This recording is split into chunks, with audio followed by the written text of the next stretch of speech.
Coming up in the Mind Valley Academy, we have a special online training with the one and only Christine Marie Sheldon, who's one of our most popular trainers and teachers who come on the Mind Valley Academy. Christie's unique gift is that she can help people identify subconscious blocks that are holding them back from living the best version of their lives. Now, you could have subconscious blocks holding you back from love, from happiness, from health.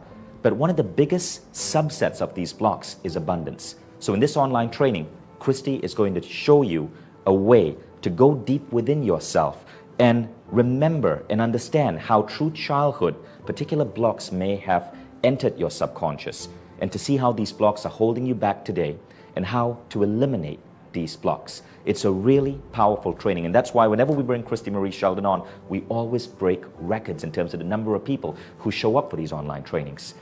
I want to share with you a personal story of how Christie has helped me overcome one of my biggest abundance blocks. And what's interesting about this story is, I'm not just going to show you the result. I actually filmed a video of my conversation with Christie almost 4 years ago when I was doing this particular coaching session with her. So you can see exactly what we were talking about 4 years ago, and how in a relatively short amount of time, what I was complaining about, the issue I was having, has now completely disappeared from my life. So here's what happened. 4 years ago, I had a session with Christine Marie Sheldon. Now, Christie made me see a particular abundance block I had, and I didn't know it was a block. I thought it was just a normal, valid fear. I believed that I should not grow my company. I should not build it up because it would take away my freedom. And so I had a decent sized company, maybe around 40, 50 employees, but I didn't want to get any bigger. And so I was capping that growth. I had a son. I didn't want to be one of those dads who work 10-hour days growing a company. We all know how stressful that can be. Now, when I sat down with Christie, she made me see that all of these were judgments that I had about the world, about being an entrepreneur, about money, about time. None of these were true. They were simply beliefs I had about the world, but Christie showed me that if I continued believing them, it would be true for me. So when you see this session, you'll see that initial conversation with Christie and how I expressed my fears about growing the company, hiring more people, losing my freedom. And that's really interesting because I just experienced Christie doing, for lack of a better word, a reading on me. And she picked up on things about me and my business and the way I view things, which you would not normally have known. And at certain points, I was kind of dumbstruck.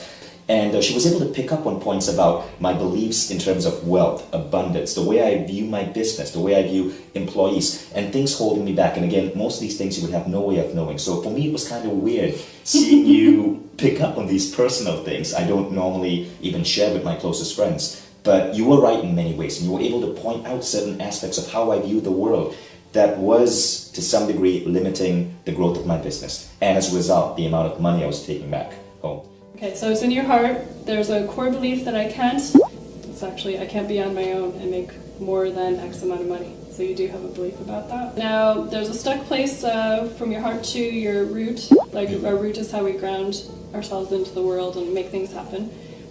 That says I'm personally responsible to so many people. And there's a place where you don't like being responsible to over a certain amount of people. Mm-hmm. Okay, so let's just clear that. If you're going to grow a big business, you need to be responsible. That's true, because I have 40 employees and we really care about them, and it's a lot of responsibility. And I worry about something happening and I can't take care of them and pay their salaries. So many people in the spiritual movement have a slight disdain for money. Is that correct? And if it's not correct, which I sense that's what you're saying, why do we have this dichotomy in our view? Let's just go down to the level of beliefs, okay? If you have a belief that rich people are greedy, let's just say, that's one belief. What you're actually really saying is there's only a limited amount of wealth in the whole world, and I can't have that. So you got a lot of counter beliefs there going, I can't have it, there's only a limit, which truthfully there's an unlimited amount of wealth that can be generated, right? And we can all partake in that. I think it's just bad programming and bad training that somehow have been infiltrated into society. Nowadays it's safe to have plenty of money and be a good person. See, money doesn't change who the person is. They're either good people or they're not so good for people. Money is simply money a multiplier. It Yeah. multiplies you whether you do good in the world or whether you do bad in the world. Well, one of the main blocks is literally how much we can receive. Okay, so if you can't receive energy, you can't receive money. Receiving could have its own little trajectory. It could be like, I don't like money, so therefore I can't receive it. Money's, every time we've gotten whacked with money, like we lost money, you could be like, I'm a loser about money, basically. So there's all these different angles about blocks of receiving, which we're going to go through in the wealth program to clear. All the judgments that we have about what money is and isn't. So if we think money is greedy, or that I can't be good enough to have it, like all those series of judgments that have been programmed into us in society, we got to clear all those. Right, judgments, I understand, are one of the biggest things that hold us back. Yeah, that's pretty much it. We choose to see things as right or wrong. Yeah, so it's pretty much, yeah, so if money is wrong, it's not going to show up. How long before they see results? A couple different stories pop in my head. I took one multimillionaire who made millions and lost millions 3 times, and he came to me and basically after he saw me, I gave him what direction to go in, cleared his blocks, and now his company is at least worth $500 million. So from an experience of losing 3 times, and then having to start over, that's one example.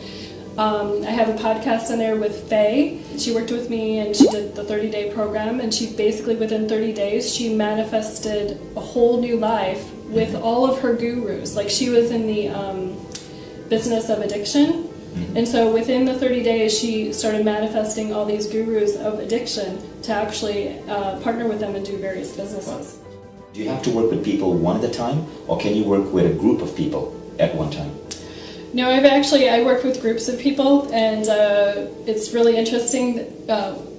There's something about a group, because you could have like a certain angle of a belief and I could have a certain angle of a belief, and if we clear it for the group, we clear it for it's like all the 50 angles of everybody get cleared. So it's actually better if it's done in a group. Yeah, you get. It's not that there's a dilution of the energy. No, not at all. It's everybody's energy contributes, and so to me, it's kind of like a community that gets together, knowing that, wow, we're going to clear all our abundance and we're going to go to the next level. Wonderful. As you can see, that was 4 years ago. I looked different, and so did Christie. What's interesting is I forgot about that conversation. But 3 months later, something interesting happened. We started growing the company. I remember in June that year, we ended up hiring 12 people. That was a record. We'd never hired that many new people before. But that hiring rate grew. We began growing and growing and growing into what is now 200 people. And that fear which I had completely disappeared. It was interesting. When I look at that video, I don't recognize that man talking to Christie. That fear is so removed from me that I cannot even relate to it. It's a distant memory. It's hard for me to even remember having that fear. That's how removed that block was. But I know it happened. I know that conversation happened because we captured it on film. So that was what Christie was able to do for me. And since then, she's probably been one of the coaches I work with most. And she, more than anyone else, has helped me expand my abundance in ways I could never have dreamed about. So imagine what she can do for you when you show up for this free online training on the Mind Valley Academy.